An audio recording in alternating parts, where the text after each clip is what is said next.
Silly console peasants! Living in the Dark Ages, never to experience the beauty of a GTX 3090! You have one? Huh? That's a graphics card. You have one. Ha! He's got a 2060. Even my graphics card is stronger than that. Filthy PC gaming peasant. Hey, what's up guys? It's Rick with the Digital Divide. Today we're going to be talking about gaming on a Mac laptop in this specific scenario.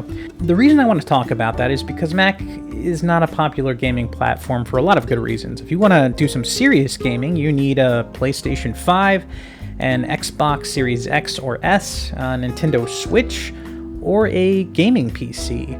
But when it comes to Apple, they are often left out of the conversation entirely. Now, there are alternatives on the Apple, such as Amazon's Luna cloud-based system and Google Stadia, for example, but neither of those is a great option. There's typically a lot of input lag, and the image can be really blurry and pixelated and compressed, so I really wouldn't recommend that as your primary way to play games in 2021.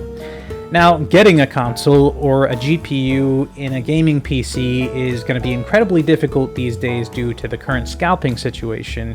You're going to pay an arm and a leg for either one of those, and that's even if you can find one. So what do you do if you're on a MacBook platform or an Apple platform? It's a really bad gaming option as it stands. Popular gaming applications such as Steam do run natively on the Mac OS, but the problem is there are very few games that actually support that platform. I have almost 300 games on my Windows Steam library, and maybe 30 of those will actually run on Mac OS. They're just simply not supported. So what's the best solution if you want to game on Mac OS? Well, the answer is pretty simple.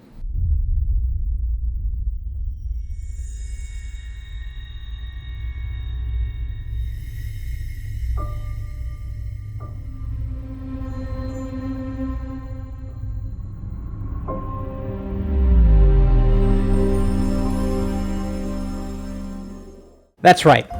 Windows is your best bet if you want to game on the Mac OS platform. And it is shockingly easy to install. I just found this out recently, and that's why I'm making the video. Now, I want to preface all of this by saying I am not a fan of Mac OS, specifically when it comes to their computers. I think they're completely counterintuitive. I think they're made for people that really don't know how to navigate the ins and outs of a computer, so it really appeals to soccer moms and people that like a simplistic UI. And I don't mean that to be derogatory, but for me, I'm in IT, and I like the power user features and functionality to be easily accessible.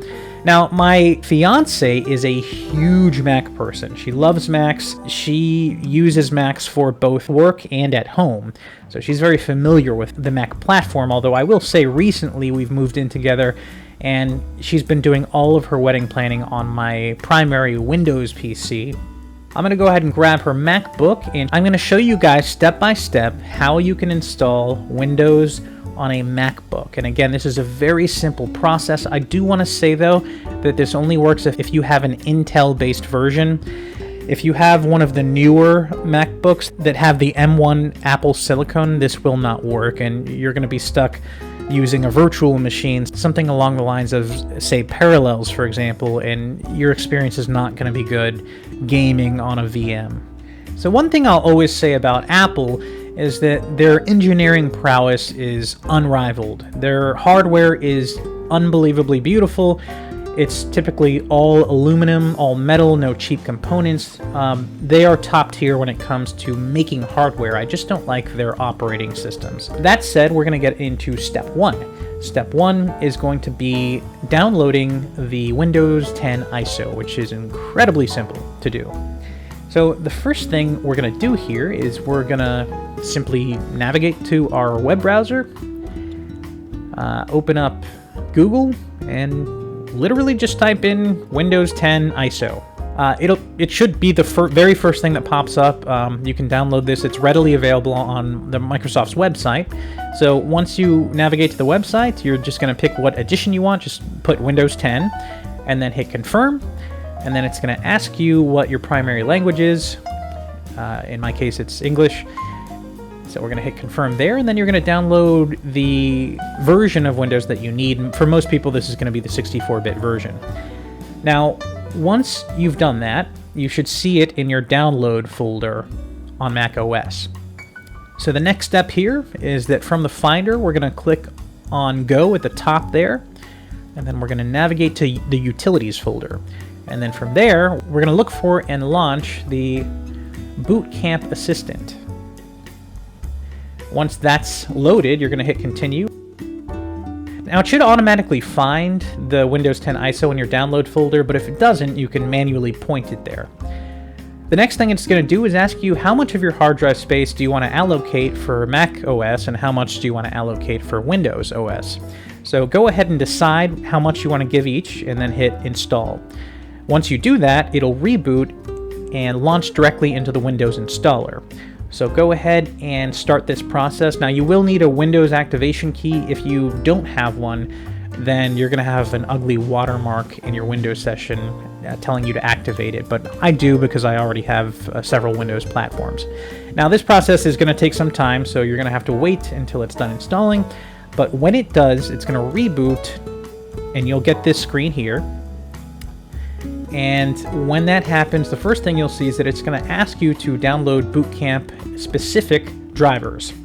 Now, these ensure that the functions of your Mac hardware still work, such as the touch bar and various drivers, for example, like the Wi-Fi and things that were specific to Mac when they put together their hardware that may not be readily available on Windows. Now, once everything is installed, you can see that the touch bar still works in Windows to control media functionality, audio, brightness, all that stuff. So it works exactly the same way as it does in Mac OS. If you hold down the function key, you can see that it switches everything to the F keys at the top, which is really neat. So you're not losing out on anything when you install Windows. Everything still works just like it does on the Mac. Now, if you click at the bottom here, you can see that there is a Boot Camp control panel. This gives you additional functionality to modify specific hardware components, and you can also designate which operating system you want it to boot in by default. In my case, I have it set to Windows, but if you go over to keyboard here, you can see it has some options about the backlight there. If you click on trackpad, you can see that it gives you some options on setting what is going to trigger as a right click versus a left click, that sort of thing.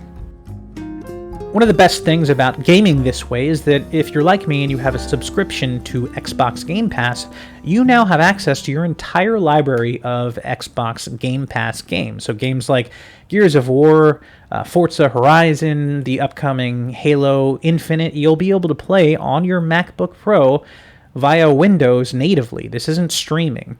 So I'm going to go ahead and sync my Xbox controller and then launch Yooka-Laylee. I only have 2 games currently installed because I just did this, so it's just set up. I haven't gone and re-downloaded all my games on Game Pass yet.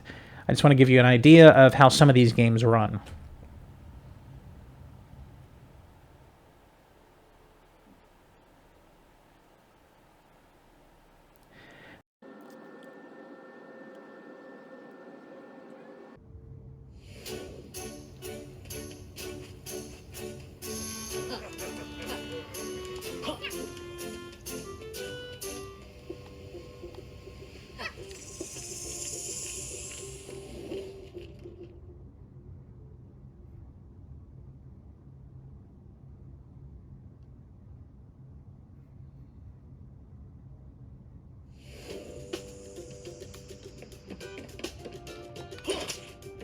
So as you can see, the game runs really smoothly. It's almost locked at 60. This particular game I have running at 1080p on high settings. Most of them run in between 900 to 1080p, a mix of high, medium settings, and I'll get near 60 frames per second.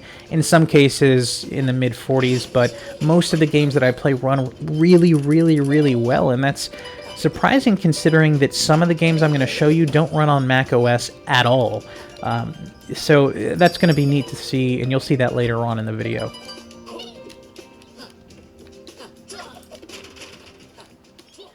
Alright, so the next thing we're going to do is we're going to jump into Ubisoft Connect and launch Rainbow Six Siege.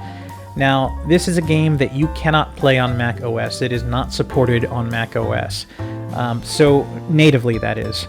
And so, I'm going to show you that not only does it run on the actual MacBook hardware if you install Windows, but it runs really, really well. It is super playable and looks fantastic. So I'm not going to play a multiplayer game here just because that's going to take like an hour to finish. I'm just going to jump into one of these situations so that you get an idea of how the game runs.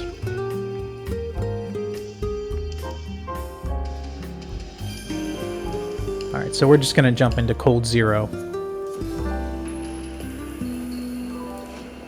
The enemy has taken a hostage and equipped one of their members with a bomb vest. Ideally, your first bullet. Move to hostage location and secure the hostage.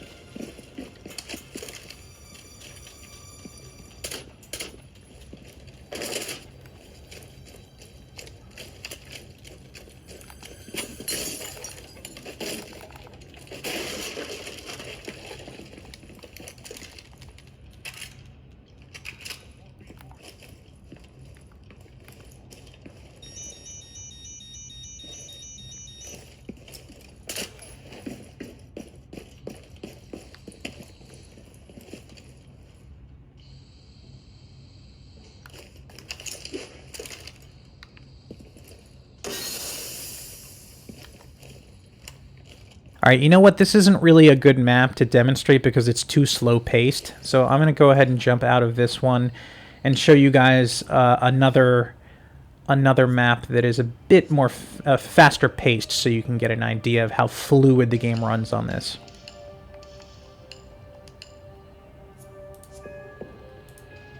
Airplanes have long been targeted for terrorist attacks. The mobility and the high profile. Eliminate all of the terrorists.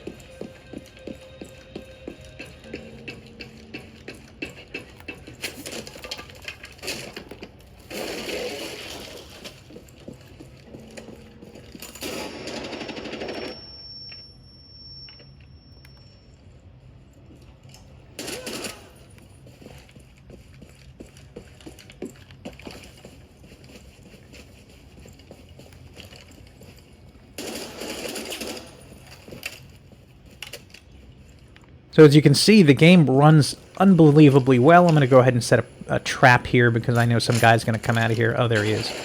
He's going to die shortly. You can tell I've played this scenario a lot in practice.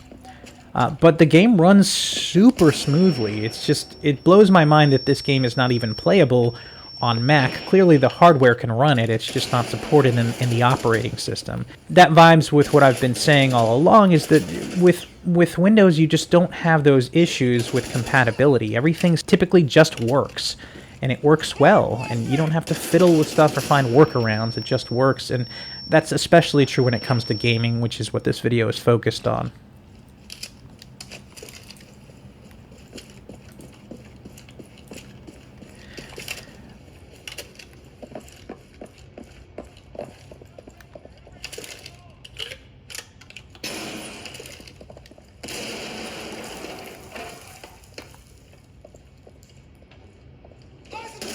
Enemies remaining.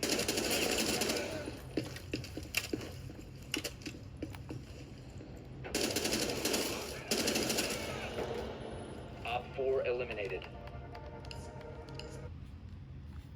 So you can see how fast the Windows experience is. It's just flawless. It's really, really nice.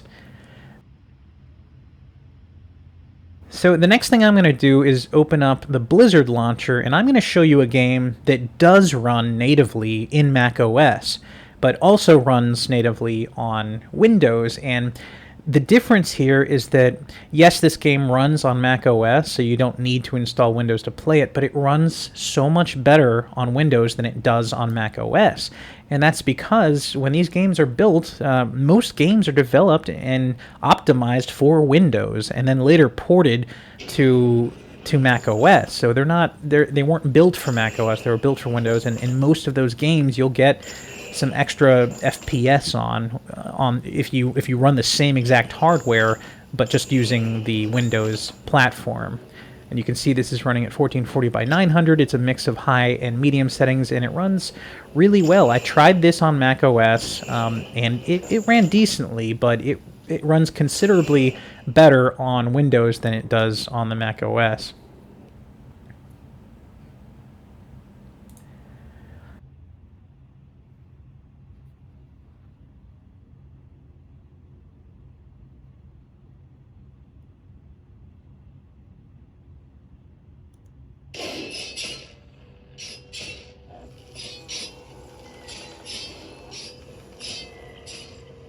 Alright guys, I've realized that this game is going to be impossible to play because I don't have a mouse. I'm going to try fiddling around with the trackpad, but it's not going to be a great experience for either one of us.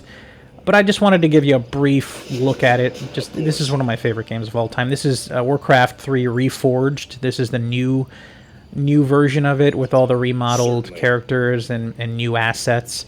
If you zoom in, you can see the character models look so much better than they did in the original version of Warcraft 3. It's going to be, again, it's really tough trying to navigate with a trackpad. This game is really designed to be played with a mouse, but I'm going to see if I can zoom into the character models just so you can see how much better they look. If you've ever played the original, it's like night and day. Yeah, it just looks great. Oh, zoom too far there. Yeah, there we go. Anyways, guys, that's going to do it for me today. I hope this video was helpful if you have a Mac and you want an alternative for playing games a little bit quicker and with more support. As always, thank you for watching.